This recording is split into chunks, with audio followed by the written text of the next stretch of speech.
So for today's video guys, we're going to Boracay and I would like to share with you our travel because this is actually a 7-day trip. Sobrang tagal niya, and also I would like to share with you our experiences, how to get to Boracay if you're going to commute, and also maybe you can learn more something about it, and hopefully if you visit Boracay in the future, you know where to go, you know what to do, and also things that you may not want to do while you're staying sa Boracay. So sa part na to ng video, nakasakay na kami papunta mismo sa hotel namin and nasa Boracay na kami. Hope you enjoy.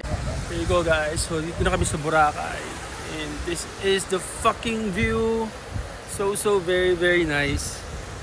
And yeah, how was Boracay? Parang ako. Ang Ganda. Ang ganda. Fresh, parang ako.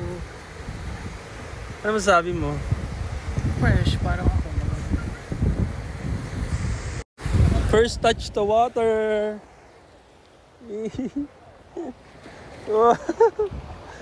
Masarap pag walang paa, pag walang chinelas, walang paa. Tanggalin mo yung slippers mo. Oh. Ayan oh. Saan ka pa? Ano mo? Ito kami guys, nakaupo na kami sa may tapat ng dagat. And ito, towel galing sa hotel namin, Agos. So ang check-in namin is around 2 o'clock. We've arrived at around 10 o'clock. So binigay sa amin. Kain kami sa Jasper's. Mag-lunch na kasi. Pero din tayong kumain dito.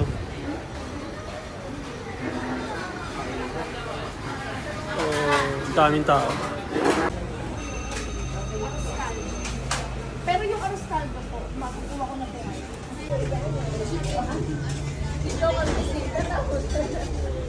Kailangan nyo.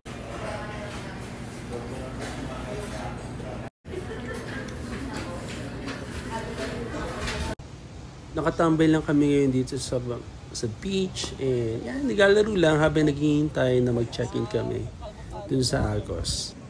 Yeah.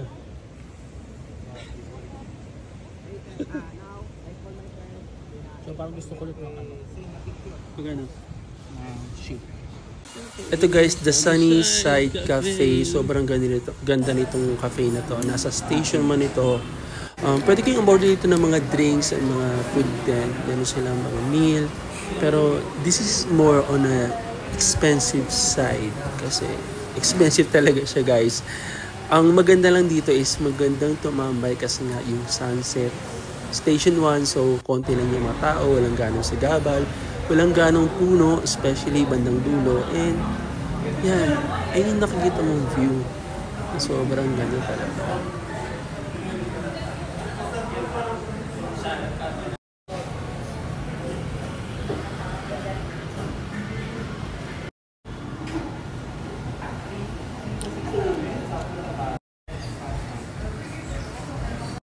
Grabe ganda dito guys. So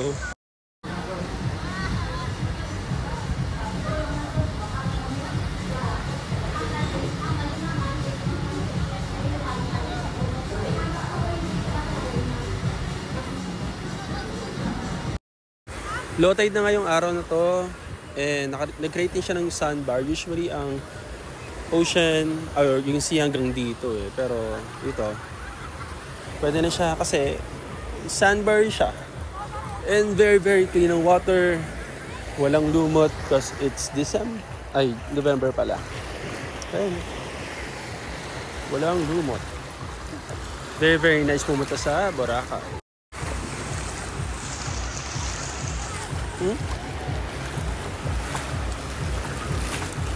Woo! So nice.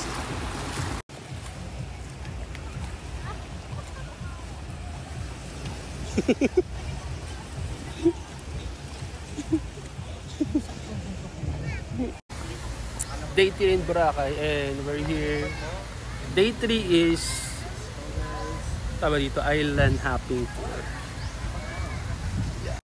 So ngayon ko lang nalaman meron palang parang daungan dito sa Station 3 kasi normally ang alam ko is yung sa Station 1 over there na sobrang layo. So glad na meron dito and sobrang calm ng water sa side ng White Beach.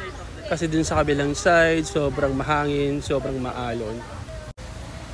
And good thing about going in Boracay sa bare months kasi hindi ganong malumot or hindi talaga malumot. Unlike pag pumunta ka ng summer, say mga March, April, May, ganyan, malumot yan. Sobrang lumot. And sobrang perfect lang ngayon. Yan o, walang lumot, di ba? Sobrang clear ng water. So, a lot of people, I enjoyed swimming yesterday, which I don't normally do. Kasi nga, hindi malumot. Diba may mga activities yan, speedboat,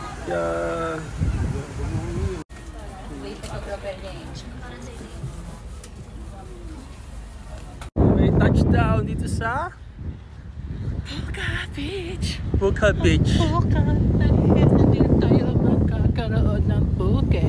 Kaya nagpunta kami sa Puka Beach. Ayan, sobrang hangin dito, sobrang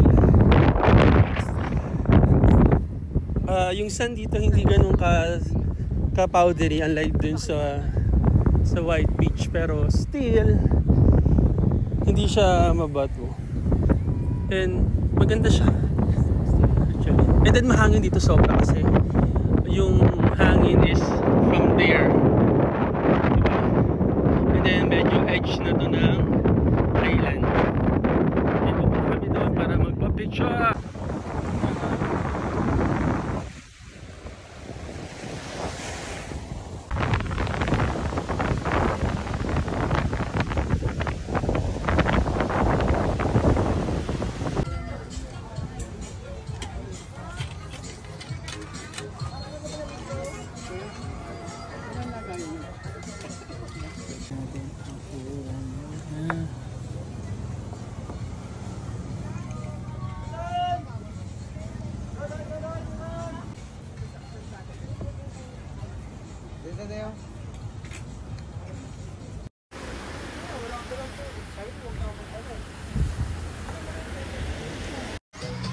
Okay, tapos na yung island hopping and yaw-yaw over there. Bago lang yan.